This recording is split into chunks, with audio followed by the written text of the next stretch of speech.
Hello friends, in today's video I'm going to be walking through how to create Shopify store. But before getting started this video, make sure to subscribe. How to 1 minute.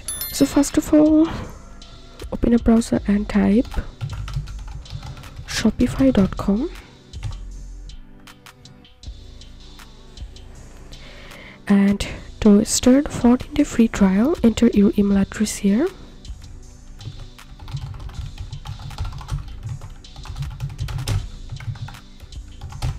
And click on 14-day free trial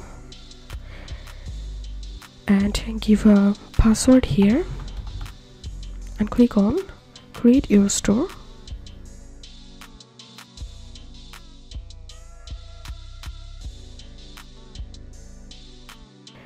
Now fill up these three options here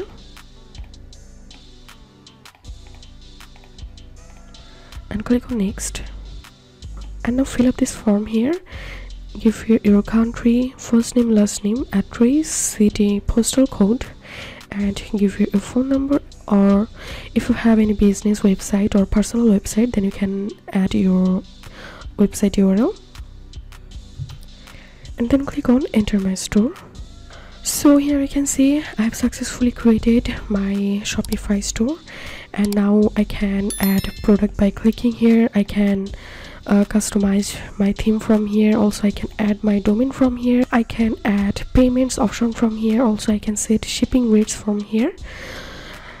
So this is how we can create a Shopify store. If you have any questions, feel free to post in description. If you think to see more WordPress videos, please check the links in descriptions. If this video helped you, give a thumbs up and please consider subscribe. How to 1 minute. Thank you for watching.